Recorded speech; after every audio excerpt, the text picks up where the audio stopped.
Ignition sequence start. 5, 4, 3, 2, 1. Liftoff. We have a liftoff.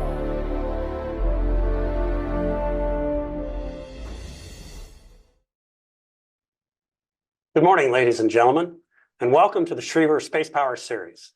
I'm Kevin Chilton, Explorer Chair at the Mitchell Institute's Spacepower Advantage Center of Excellence. And today, it's my pleasure to host Major General Gregory Gagnon, the Deputy Chief of Space Operations for Intelligence, to talk about the Space Force's intelligence efforts, which are foundational for acquisitions, operations, policy, and strategic direction. The bottom line, what our potential adversaries are doing and planning is critical. We need to understand those actions and respond to ensure we maintain our warfighting advantage on orbit and beyond. As you can see in the news headlines, our competitors and potential adversaries are rapidly fielding a wide array of space capabilities that threaten our national security interests. Just a few weeks ago, we were thrilled to have General Gagnon join us at Mitchell Institute's 2024 Spacepower Security Forum. He was awesome, and if you missed it, a little plug here.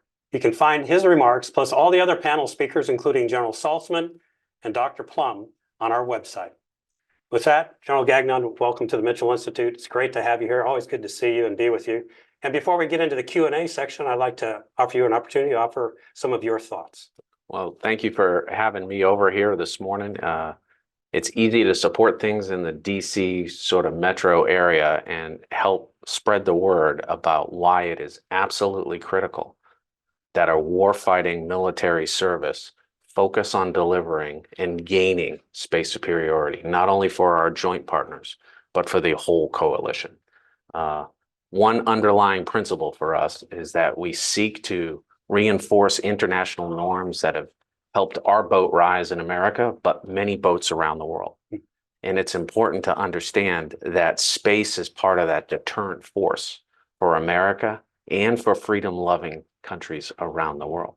We must gain and maintain space superiority in order to unlock the precision, the mobility, and the lethality of the joint and coalition force. So I'm excited to be here. You know, we're 4.5 years old. And what I'm really excited about is I usually talk about the threat and people say, hey, that was such a scary brief. And what I want to make sure I cover today is not just how fast the threat is going, but how fast the Space Force is moving to match and outmatch that threat. Terrific. That's great. Well, I know personnel has got to be one of the main focus areas that you have working on the Space Force staff. Folks are often confused about what a staff does in the Pentagon, the service staffs.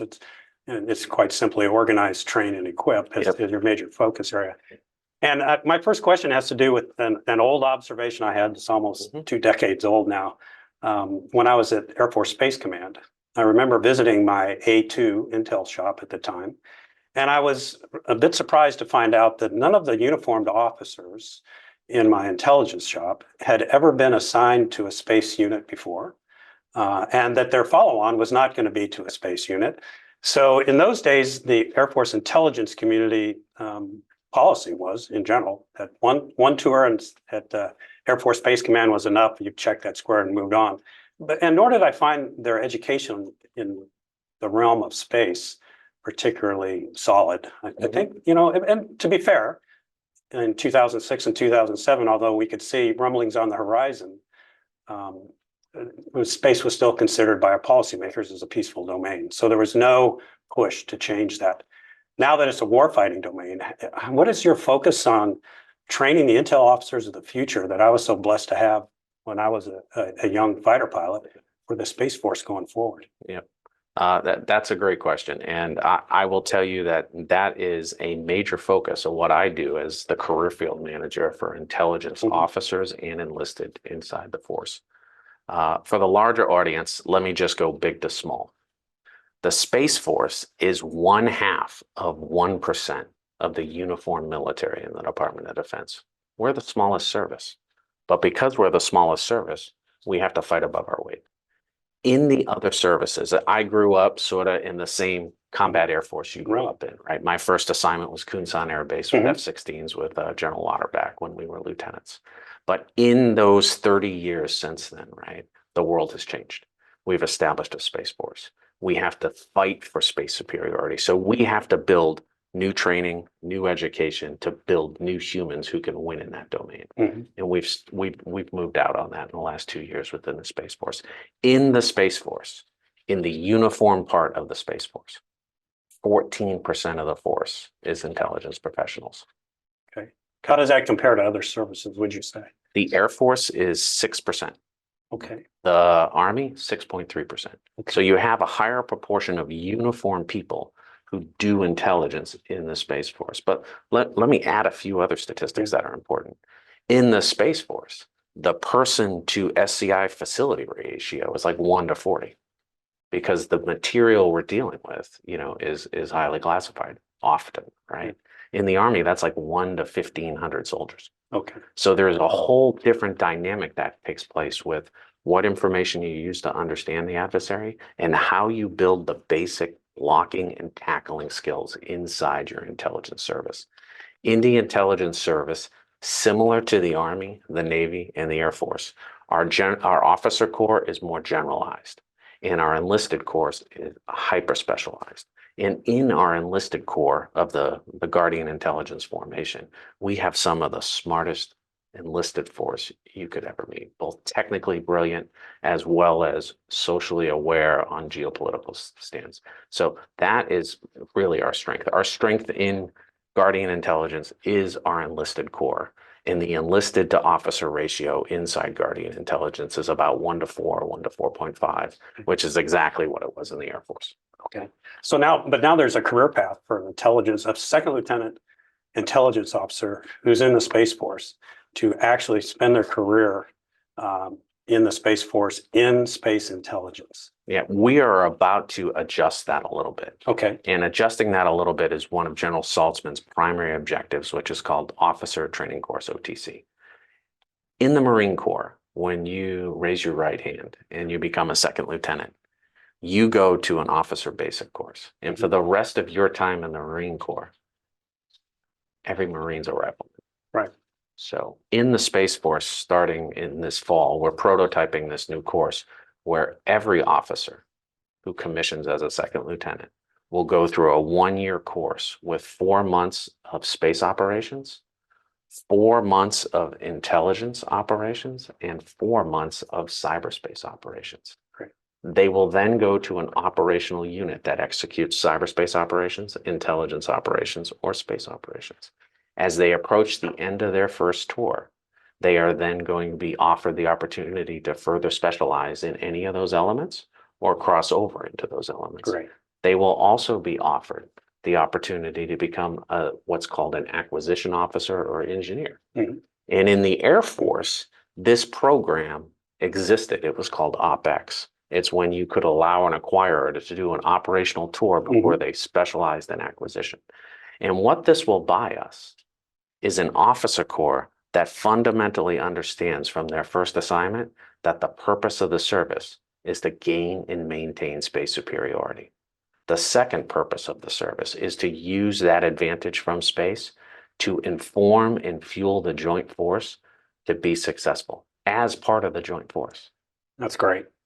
As you were talking, it reminded me when I was a lieutenant in a fighter squadron, we had an intelligence officer assigned to the squadron who lived in the squadron, and they were typically junior, maybe first lieutenants. And so they got to live with the operators and also provided a great service to us as they did analysis and kept track of the threat in Korea at the time where I was working. And so you reflect back on that as well. You were one of them, right? When you were at Kunsan. So is that the model? Is that model going to be, I think I heard you just say that's going to be the model going forward. You'll have intel officers, junior intel officers embedded at the squadron level. Yeah, we already do. So Perfect. we already have intel embedded at every operational squadron in the Space Force. Right. And we also have the ability to train them on current processes in TTP inside our institutional intelligence forces that gain and maintain an information advantage. Now, we've read recently where the 75th Intelligence, Surveillance, and Reconnaissance Squadron has stood up. Can you tell our audience a little bit about the purpose of this organization? Yeah. So there were some missing pieces in the formation of what was previously the Air Force kind of Space Command. And missing pieces, I'm talking about being able to run an intelligence cycle to enable all of the joint functions. And of course, the joint functions like information, intelligence, maneuver, right? Protection, fires, command and control, those things that every joint formation must do, right? There were missing elements inside our cupboard, basically, or our toolbox. Those missing functions were a specialized targeting squadron, a specialized exploitation squadron that exploited sensors in real time to inform decisions for, say, a commander who has to decide whether to move satellites or not move satellites, right? Because someone has to take collected sensor data, turn it into information, and then turn it into intelligence. As much as the business sector talks about AI and things like that, you have to leverage that, but that is still a highly trained human endeavor to understand what raw collected intelligence actually means to maneuver in fires and mission planning. Mm-hmm. So those elements were missing. So the 25th stood up in August, so about, I think about a year ago. Okay. And then there was a squadron that established about 90 days later, which was at Wright Pat, a different location, which is the real-time processing and exploitation squadron. In the Air Force, that targeting squadron has a counterpart. It's the 363rd Targeting Wing that's headquartered at Langley. That PED squadron that's at Wright Pat has a companion in the Air Force. And I'm sorry for using Air Force analogies, but I'm a little bit of a prisoner of my own experience as well. That PED squadron, if you will, right, that operational intel producing organization is that DCGS construct, which is the 480th wing in the Air Force. Right. We have a little bit of a scale issue, right? The Space Force is small. So if you see something that is a group or a wing in the Air Force, it's generally a squadron size formation in the Space Force. Great. And can you explain to our audience what PED means? Yeah, PED is, and I grew up kind of doing this. When the U-2 would fly in, say, over Bosnia, I would be a first lieutenant at the time sitting in California. Inside my 100-person crew, we controlled the nose on the U-2. It would turn because we were turning a scroll ball in California. We would control those SIGINT sensors on both of the wings, right? And we would tune those to collect the information we needed. That information would come in because this is 95 timeframe, 30 years ago. This was the beginning of the digital world, right? It would come in as ones and zeros. We would take those ones and zeros and we would look at it and we would say, oh, that formed an image. We would have someone specially trained to look at a radar image and say, that radar image says that there's 6 tanks here or there's 6 trucks here. Those ELINT specialists would look at those electronic signals and say, hey, that's that type of radar. And we would put that information out. That's processing, that's exploitation. And then when you deliver it back to people who need that information, that's dissemination. Okay. That's PED. Okay. That was a missing piece for operational space warfighting. Now, I had the opportunity to serve at Beale. Very proud of the men and women forward, putting the platform up, and then very proud too of the intelligence squadrons that were resident there. They were doing exactly what you said, and there's a lot of similarity there between that and space, because here you are controlling a sensor on a platform on the other side of the world using a space communication link to do it. Yep. And so are we taking any lessons learned from that into the Space Force, from how the U-2 has been operated over the years and the power it's brought to the warfight? I will tell you the lessons I took out of that weren't just as being the officer on that 100-person crew was called a mission commander, and that was like my first job. But I did that at Osan for the U-2s that flew in Osan. I did that in Hawaii for the UAVs that flew in CENTCOM. I did that at the National Security Agency for the SIGINT elements that executed parts of that infrastructure.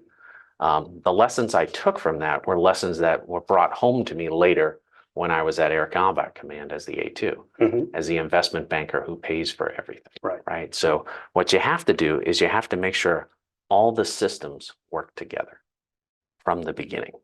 So I have a little bit of a blank sheet of paper. So with that blank sheet of paper, I can make sure that proprietary options are down selected, that open architectures are prioritized, that I actually have a data management plan that's already in execution, talking about how a sensor collects data, stores data, and then is used for making decisions, whether those decisions are General Chess, right? Command and control decisions as the 3-star commander of operational space, or whether those are decisions of an O3 who works in an orbital warfare squadron about what they have to do with their specific spacecraft. Right? Those elements are in play. Those elements are in play not just with government sensors today. So let me give you an example of where we've gone very rapidly. Not so long ago, when the Space Force stood up, we were executing control and operations of about 2 to 3 dozen government-related sensors in all phenomenologies, electro-optical, right? The ability to look up at space and say, hey, that's a satellite, I can see the glint, right? Or using a radar to look up there and build that observation. So 2 to 3 dozen sensors around the world, predominantly out of the old missile warning world, right? Some old stuff older than me, right? To today, we are now orchestrating the collection on about 1,000 priority targets in space, right? 1,000 out of 9,500 satellites in space. Those are the priorities, with 600 apertures around the world in 4 different phenomenologies, or 5 different phenomenologies. And not only are we collecting this information, we're orchestrating this with the commercial sector so that we bring it all into a data repository that's open, that allows not just ourselves, but our partners to have access to it, and our partners being US government partners, our partners being coalition partners. We have over 22 partners using data out of this infrastructure. And this is the infrastructure that Space Systems Command out in Los Angeles put together, called the Unified Data Library. And I know here in DC, this is my first Pentagon assignment, so that usually shocks people. But here in DC, the thing that turns into the clickbait for the news is always programs behind. This is not a program behind. This is a program rapidly ahead.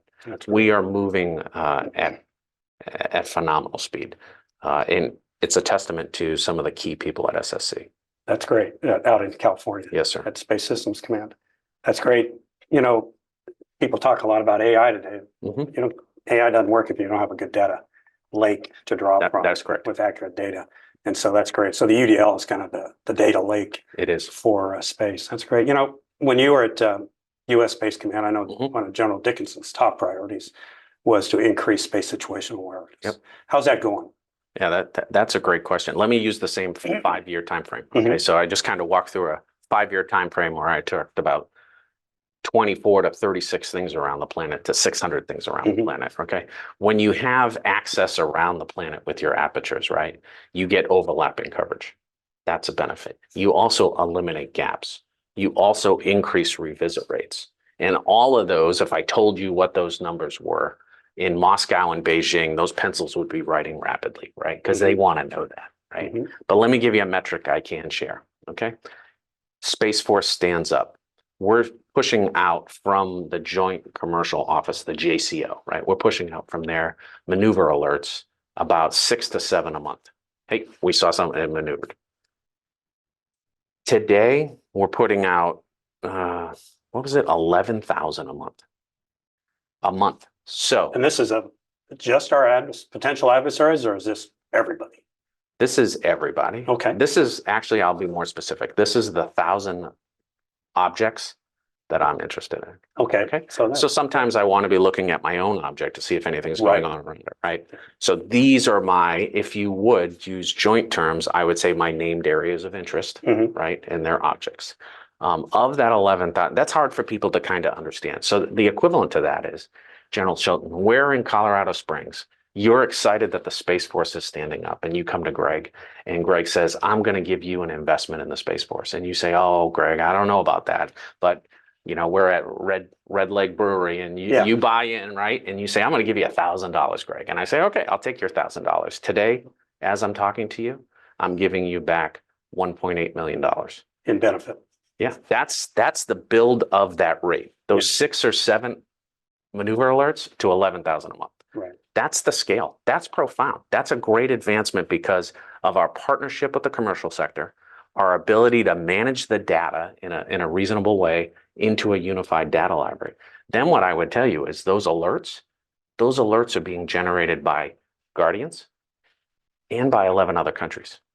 And we've created the opportunity here for other people in other countries to help. And we're training about 6 people a month to learn how to do this first level analysis for analysis.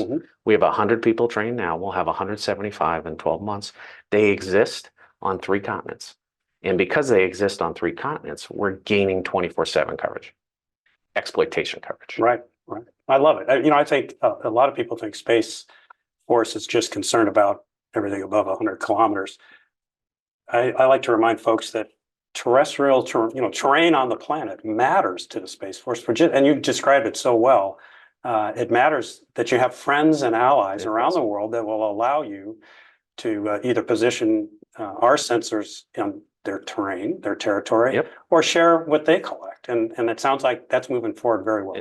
It's moving forward. It's moving forward with our traditional allies that we're used to, and as well as new allies. And don't think this is a non-competitive market.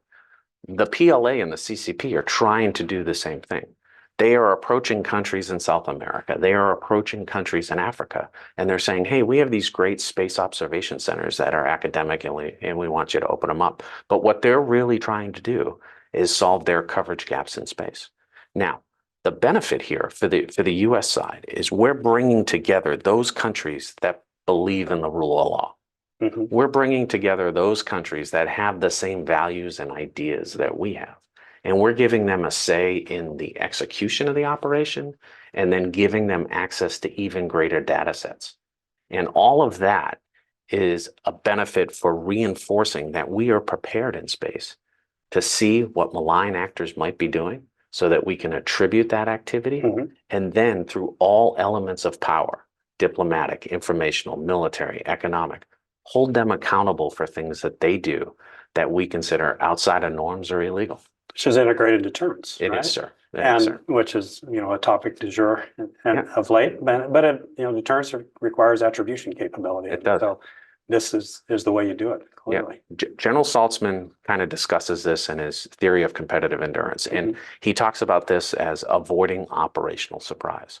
So inside our Space Force FY25 budget, 8% of our resources are applied against avoiding operational surprise. This is the fruits of some of that 8%. The second part of this is, and I know it made a lot of news last month when we put our commercial strategy out there. This is the example of stronger together. This is the example of buy what you can, only develop what you must. And this has been quite a success. Now, not to oversell it, this is about broad area search and situational awareness. When you need to do activities to apply force, you generally need greater sensitivity of intelligence, greater precision, greater movement detection. We keep that on the inside of the military force so that we can still maintain and be prepared to do responsible counterspace campaigning. Very good. Well, you've talked about a lot of things that have rapidly developed to make our Space Force better prepared to do the deterrence mission, and certainly to fight and win if required. Is there any intelligence coming back that you've seen that shows that the Chinese are paying attention to this, and it's having an impact on them, either to accelerate their programs or maybe to step back a little bit? I would say that the Chinese are watching this very closely, and I say that from a position of probably, I would say, knowing. I know they are watching it closely. I know that in their operational design, they seek to gain space superiority. It's clear to me that both Beijing and Moscow view space as a warfighting domain. They have said as much. I just read what they say, whether it's President Putin or President Xi, whether it's their Central Military Commission or their War College. I pay attention to that. But not only are they saying that space is a warfighting domain, they're building military forces for that fight. The PLA has rapidly advanced in space in a way that few people can really appreciate. I try to think about historical analogies about rapid buildups. I haven't seen a rapid buildup like this in my mind. I was thinking about World War II, and you and I have the same history class, right? Because we're military officers. But even as I was looking more broadly, an adversary arming this fast is profoundly concerning. Particularly in peacetime. Yes, right. yes, sir. I mean, yes, sir. World War II, we didn't start building up. We built up pretty quickly, but Yeah. it was after the first shot was fired. Yeah. Admiral Richards, who was the prior STRATCOM commander, labeled the moniker breakout pace for nuclear forces, right? He talked about the fact that, we thought they'd have 500 warheads, but they're rapidly getting to 1,000, right? The breakout pace in space is profound. Since December 31st, 2015, when they established the military aerospace force, okay, that's their space force, right? There has been a 550% increase on on-orbit capability. I have been personally involved in tracking that since that time. I would tell you that it's not just when I started telling that story, it was, oh my Lord, look how they can attack all our key assets in space. And that was my lead scary story, if you will. They have these direct ascent missiles that can launch from Western China and go up and destroy satellites. And guess what? They're going to build a lot of them, right? They can use these lasers and laze things that are in space and cause these satellites not to work. That was sort of my main narrative. My main narrative today is way more concerning. My main narrative today is of that rapid growth in things in space. For the last 2 years, they've placed over 200 satellites in space both years. Of that, over half of them are remote sensing satellites. Okay, remote sensing satellites that are purpose-built to surveil and do reconnaissance in the Western Pacific and globally. Satellites that are designed with a proliferated architecture with many numbers so that they are resilient against attack. An architecture that isn't designed for efficiency and cost effective. An architecture that's designed to go to war and sustain in war. And the purpose of reconnaissance and surveillance from the ultimate high ground is, of course, to inform decisions about fire control for militaries, right? It's to provide indications and warning of sailors, Marines, airmen trying to move west, if directed, to defend freedom, right? They will now, in a way that we're not comfortable talking about in America, they will be inside a rapidly expanding weapons engagement zone. So for our non-military folks who are listening, a weapons engagement zone means that they can track their target and put weapons on that target, even against mobile targets. Few countries had that advantage. In my lifetime in a uniform, it's been us. Our allies have had it because they've partnered with us, but it's really just been us against mobile targets at extremely long distances. That monopoly is over. I'm glad there's two sides of the coin here. Yeah. You brought up both of those, So I'd like to pull the thread on the latter. What are we doing in the event of a conflict in the Western Pacific, to blind those assets or to make them not be able to do their job of tracking our carrier fleets, our aircraft, our logistics fleets that will be required to transit the Pacific region? How do we take their massive, numerous on-orbit intelligence collection capabilities away from them? Yeah. So when I talk to the formation, I say, hey, if we were designed just to deliver combat support into the joint force, we're part of the joint force, right? If we were designed just to deliver combat support, we'd be a combat support agency. We're not. We're an armed service. We're a military service. Our job is first to gain and maintain space superiority, which means being able to hold at risk how other nations use space so that their use of space, which can be used in a hostile manner, right, to empower fire control elements, right, it needs to be denied, degraded, right, in time of war. Otherwise, we're breaking our solemn promise to our warfighting brothers and sisters who are on ships, who are in airfields in the Western Pacific, and we're breaking our promise to our coalition partners, right? That's great, because that is a huge change in policy from 15 years ago. And standing up the Space Force was part of that, recognizing it as a service that has a mission in the joint fight to not only continue to enable, right? I mean, those are critical capabilities the Space Force provides, with whether it be GPS or over the horizon communications, global communications. We could go on and on, missile warning. but also to be able to deny those kinds of capabilities to an adversary that would use them against our other military forces. That's terrific. So going back yeah. to your beginning thing, we talked about that targeting squadron. That targeting squadron is purposely designed to do target systems analysis, which will allow for identifying what centers of gravity. I'm using some nerdy intel terms, but basically find vulnerabilities in systems of systems. Right. So that from a multi-domain perspective, right, using all elements of military power, right, whether, you know, that could be taking out a link between a satellite and the ground. That could be hitting a key node of that on the ground from a multi-domain perspective, identifying that critical node, identifying that critical vulnerability, and making the Joint Force Commander aware of those options. In the past, that level of analysis against highly technical systems was hard to develop in people who touched into an assignment and touched out. Right. But now that we have a Space Force purpose-built to think about that, we're purposely doing it.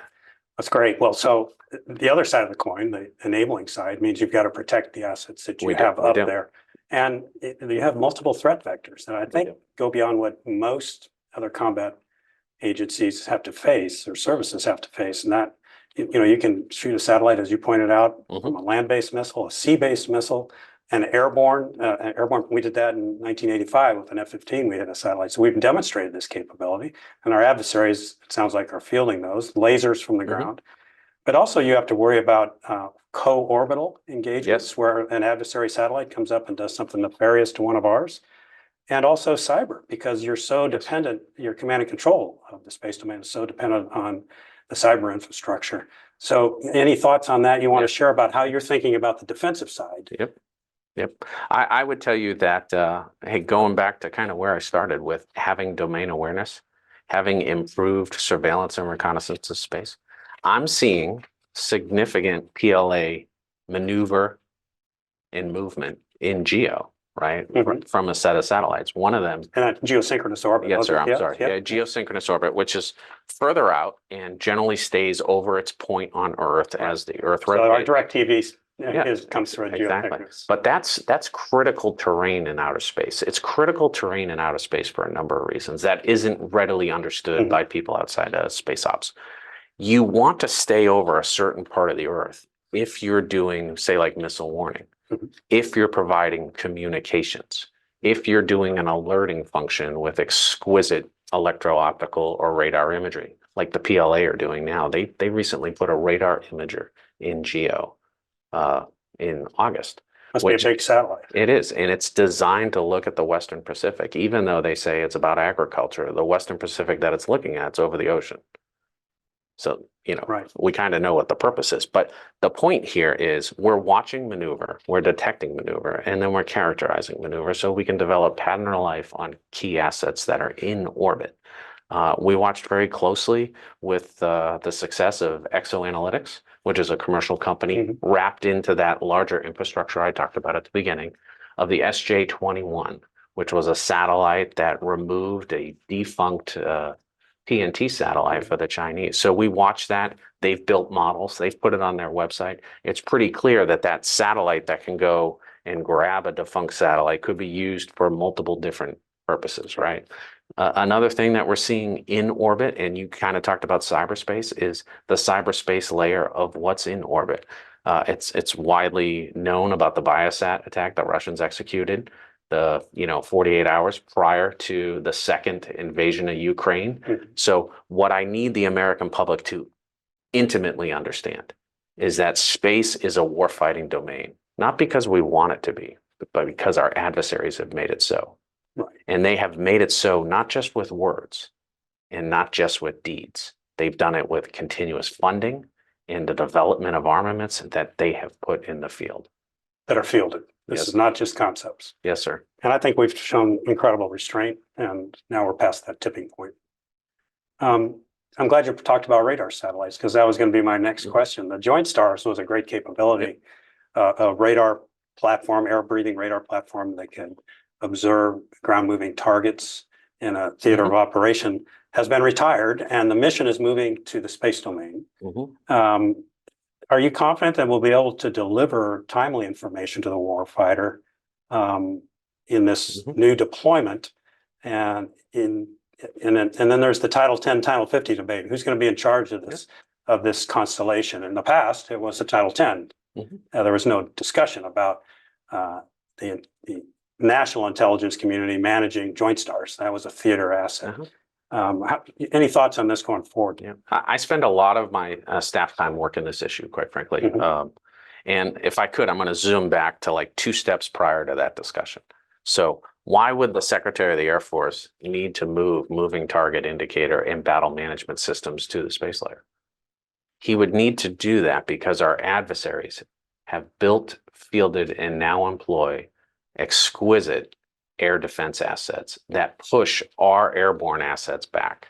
And when you push an airborne asset back, and someone who flies a U-2 knows that at about 62,000 feet, your line of sight's about 300 nautical miles, right? But then you get curvature of the Earth problem, and you're not able to observe, you're not able to sense, and it degrades. So if those defensive air defense weapons push you back far enough, that airborne platform is no longer relevant. So the need to sense inside the adversary's weapon engagement zone remains. It remains for the Department of Defense because we need to prepare to win a fight, right? So moving target indicator is an important part of a battle management system that allows us to track targets, feed that track with intelligence to gain positive identification, we call it PID, and then maintain track so that we can launch weapons against the target, update the weapon if the target is moving. This space layer is critical to maintaining that mission essential function and not regressing. And it'll be able to do it globally as opposed to just regionally, within line of sight of the airplane, as you said. Yeah, right. And then there's some tremendous benefits to this whole approach. Some of there's 2 that I'm going to highlight that are not readily understood by folks. When we move this constellation to space and we get to a full operational capabilities, space vehicle number, we'll be providing this service, say, in the Taiwanese Strait. At the same time, we're providing that service over in Yukon. At the same time, for the first time ever, that maybe AFRICOM's getting some ISR support, or excuse me, some surveillance support for reconnaissance. So it allows us to support multiple combat commanders simultaneously. When we talk about the DoD tactical intelligence requirement, it's clear that the DoD has always had tactical intelligence requirement. What we've done is we've serviced it with tactical platforms. The change in thinking here is this moving to space, it's a tactical platform in space. And our use of space as a community, right, has always considered it special and strategic, and it's drawn us into policy discussions about things. But space is no longer only strategic. Space is tactical, and our adversaries have made it so. I'm not concerned that from a technical readiness level, we're going to have an issue. This is doing tracks from radars, Department of Defense, and our industrial base. We know how to do that. Right. What we need to do is make sure that we can rapidly process and move those tracks into warfighting formations. The Space Force proposal, since we're part of the Joint Force and we've stood up components in each of the combatant commands, is to make sure that our component can service their component partners, whether it's the Army component, the Maritime component, or the Air Force component, with timely, relevant MTI capability based off the direction of their joint combatant commander. Sounds like a Title 10 mission. Okay. But I will say the second big benefit of this is it can be completely integrated with the national intel community. Well, you would share the data with everyone. Absolutely. Yeah, so everyone benefits. Why wouldn't you? And if you think about when I was a captain and, J-Stars is in the Middle East with me, the data collected from that platform, it wasn't shared back with the whole community. It was stuck in a silo of excellence, and it was exploited and used for that purpose, and then it went away. We have moved so far forward by making sure that we're interoperable, integrated, right? Not just interoperable, but integrated with all that America can bring to bear. This will be a significant leap forward in a positive way for both communities. How about defending the asset? Because, the J-Stars could always turn around and run away, or you bring up 15s or F-22s up to defend against any air threat against them. You can't run away in space. You can't. There are a couple things you can think about though, right? Like this will be an asset that's in LEO, right? You can think in the lowest Earth orbit. in the lowest Earth. Thank you. So in the lowest Earth orbit, you think about the numbers of these that you will buy, right?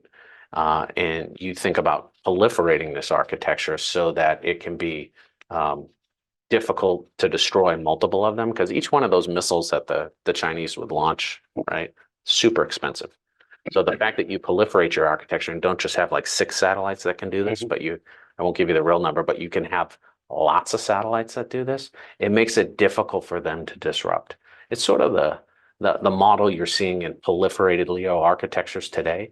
They're difficult to take down because 1, there's so many of them. Right.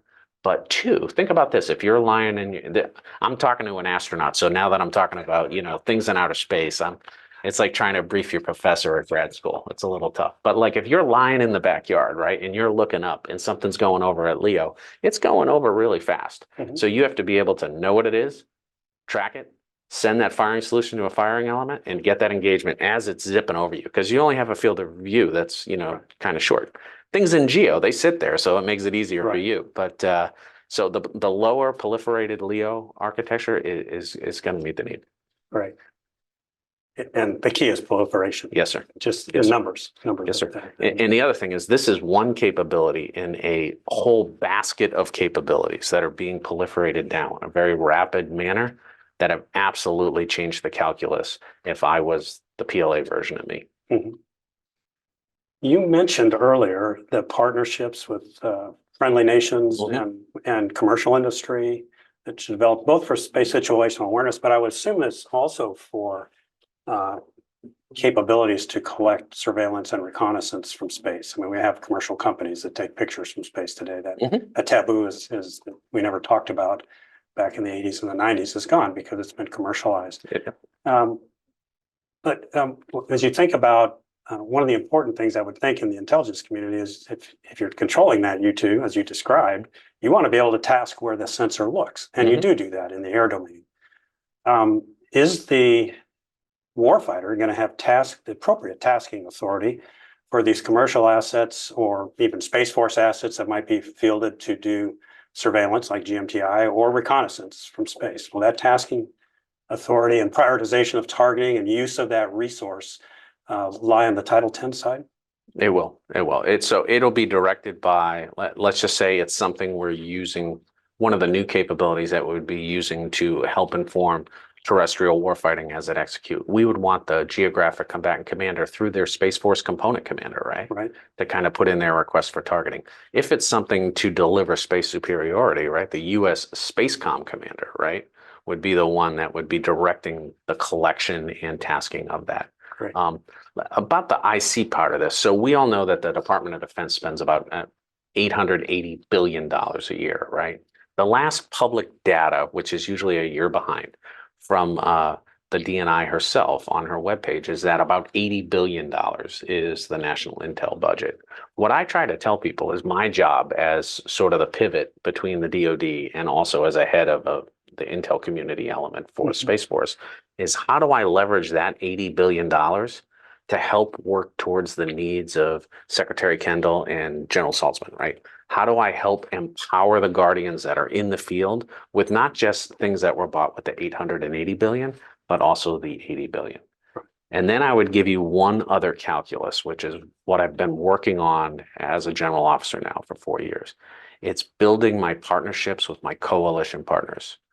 What can a taxpayer in Munich help the German government pay for that helps with space domain awareness? That was going to be my next question. How are those partnerships working out? They're good. I'm on a first name basis with about 6 to 10 different partners around the world. We have a relationship of trust, right? So they don't always want me to talk about it. That relationship of trust is about being there with the data, but also about having two-way exchange, right? Because it's not appropriate for the taxpayer in Detroit to be paying for the free world. The free world should be paying for the free world. And sometimes, our defense industrial base is quite advanced compared to others.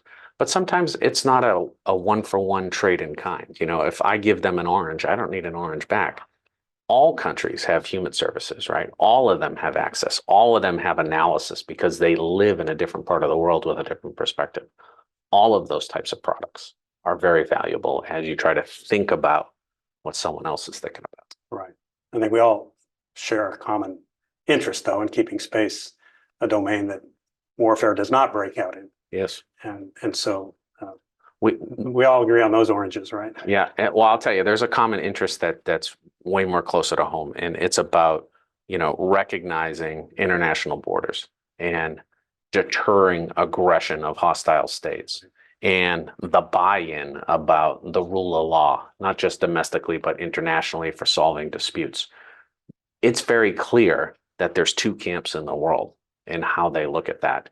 And our allies and partners are feeling that pressure. You feel that pressure if you have a claim in the South China Sea. Mhm. Do you think it's responsible to take your Coast Guard and your maritime militia and water hose and water cannon other countries? That's not how you handle it. You take it to the international court. The international court makes a decision. CCP didn't like the decision. Right. So they don't abide by it. Yes, sir. So that's great. Now, before we go to questions from our audience, let me close with just asking you about what the intelligence groups in the Space Force are doing to support training, and your relationship with STARCOM is really what. Okay. So that's the training command. Yep. In the Space Force. How are you guys working together with regard to maybe modeling and sim development, Okay. providing realistic training scenarios, et cetera? Okay. That's a great question. That's a second level intel question, right? Because the first level intel question that I think we always could answer is, what is that? Oh, that's a PLA satellite. It does this. The second level question is, how does that satellite behave? What's its orbital parameters? When does it move around? All of those type of things are being now developed and captured by Guardian Intelligence. In fact, in 2 years, we've gone from tens of models to we have almost 1,100 models done on threat satellites. Now, that's not 1,100 different satellites, okay? Because we have to do a physical model. What does this look like? How does it measure? What's the size? We have to do a behavioral model. What does this satellite do over time? We also have to do an engineering model. What's behind that? I can't see that. So how do I assess what that could be? All of that is taking place inside our National Space Intelligence Center, which is NSIC, which was established at Wright-Patt. Additionally, for the tactics analysis, tactics are useful, right? But they're just stuff that are on the shelf until I engage my operator and say, this is how red is going to behave against you. What are you going to do? And then you were a test pilot. Well, I'm going to develop counter tactics. That is taking place inside the Space Force today as well. And we have a squadron. We stood up 3 new squadrons to help complete the missing pieces for space operational intelligence. We talked about one was targeting. We talked about one which was real-time exploitation of sensors on operationally relevant timelines. The third one was tactics and analysis. And that's the squadron which is known as the 74th. So the 74th, the 75th, and the 76th are all new labor that has been grown. Additional new labor, over 400 people, have been grown inside U.S. Space Command from 0 to 400 to help do the J2 that you remember way back in the day, because that went away. That all came back. All of this human capital investment is delivering finished intelligence now to command and control decision makers and squadron commanders and operators of satellites. We are moving fast. We are moving in the right direction. And between U.S. Space Command and U.S. Space Force and our IC partners, we're moving together. It's great. General Gagnon, this is refreshing to hear this all come together in a way that I think for those of us in our audience and myself who kind of grew up in a time period where we didn't do any of these things in space, but we did them all in the other domains, air, land, and sea, to see how fast space is stepping up here, the Space Force is stepping up, and U.S. Space Command to address the issues that our adversaries present to us today. So thank you for that. Yeah. And we have a little bit of time left. I'd like to turn our attention to questions from the audience. And for our audience, Aidan will be organizing the questions that we can hear them in here. I'd ask you to be sure to unmute your mic and also identify yourself, and if you're working with a particular organization, to identify that as well. So Hayden, over to you. Who do we have up first? First, we have a written question from Frank Wolf from Defense Daily. He asks, Secretary Kendall has said in congressional testimony this past week that his greatest regret is that the fiscal 2025 budget request was not able to devote more funding to counter space campaigning because of budget constraints. Well, he said that a lot of those sort of capabilities are largely classified. What are the primary broad sets of needs in this area? And can you comment on some current systems like the counter communication systems, Meadowlands, or Bounty Hunter? So I really applaud Secretary Kendall's engagement with Congress. He's had very frank discussions, both that you're recapping, but also inside the security vaults that they do follow on questions for. I think about 25 or 24% of the Space Force budget is focused on responsible counter space campaigning, or space superiority, if you will. I obviously can't tell you all the pieces that are inside there, but what I will tell you is we're actively talking about this with our board of directors who pay for us, right, Congress, so that they understand the needs at a very precise level. The other thing, it was the beginning of your question, and I wanted to highlight this. I want everyone to understand this. The PLA funding from 24 to 25 went up 7.1%. 7.1%. So in the past, we often talked about defense budget as not a competitive issue, right? It wasn't vis-a-vis someone else, right? I'm telling you that they're going 7%. We aren't. What are we growing? Yeah, we aren't. We have to make trades in. I will tell you, Greg Gagnon, I'm just a 2-star in the Pentagon, and I have champagne dreams, but I live on a beer budget. Very good. Next question. Next, we have a question from Teresa Hitchens from Breaking Defense that she also submitted in written form. She asks, specifically with regard to GMT satellites being jointly developed by the Space Force and NRO, has there now been an agreement when it comes to tasking authority, or is that something that is still being worked out? I think everyone is aware that the National Defense Authorization Act, said that the SECAF would develop the capability and present that capability to joint warfighters for employment. And much of my time is spent figuring out how to optimize that tasking so that, one, we support the Joint Force Commander, right? Because that's our remit. I'm a military service. That's what I'm supposed to do. But also, in doing so, how do we build profound secondary and tertiary benefit for a lot of people, right? We talked about this earlier. Make it a win-win, right? And we're working on that. I have spent the last 3 days actually out at NGA with Admiral Wentworth. Yesterday was with Admiral Wentworth and Dr. Scalise. We're in meetings. We're talking about the best way to optimize taxpayer money that supports the joint warfighting need, because we must be able to do moving target indicator with sensor control from the warfighters so that they can close kill chains. That's our remit. Okay, great. Next, we have a question from Robert Williams on doing threat information sharing. How has partnering with commercial partners opened up what you can share with the broader public and with allies and partners compared to what was possible in the past with more classified programs and sensors?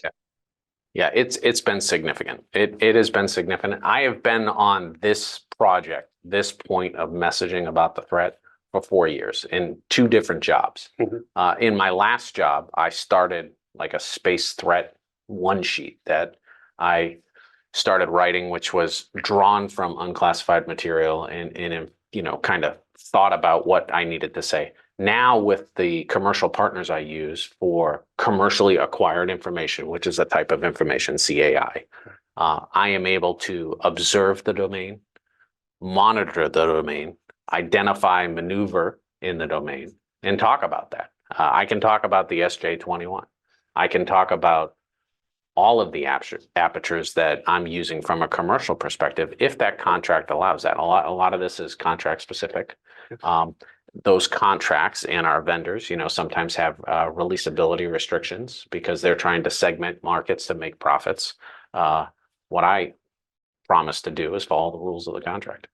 But I'm bringing that to bear so that America understands that space and space capabilities are under threat.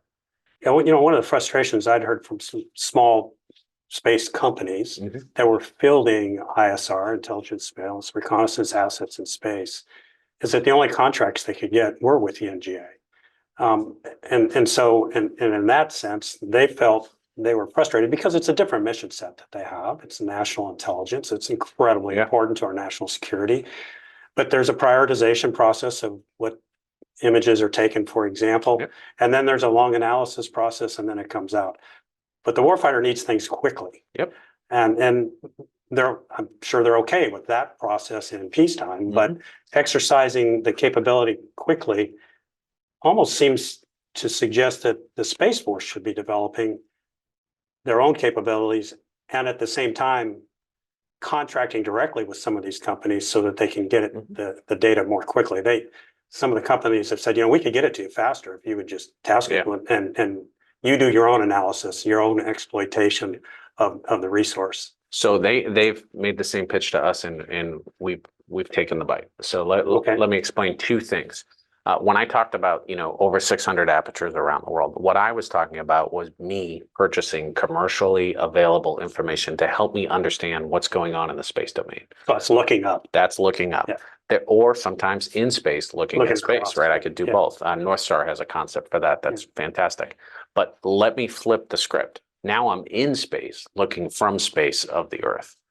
The U.S. government has spends about $400 million a year in the commercial remote sensing industry through NRO and NGA in order to satisfy the needs of the national intelligence community and the joint combatant commanders.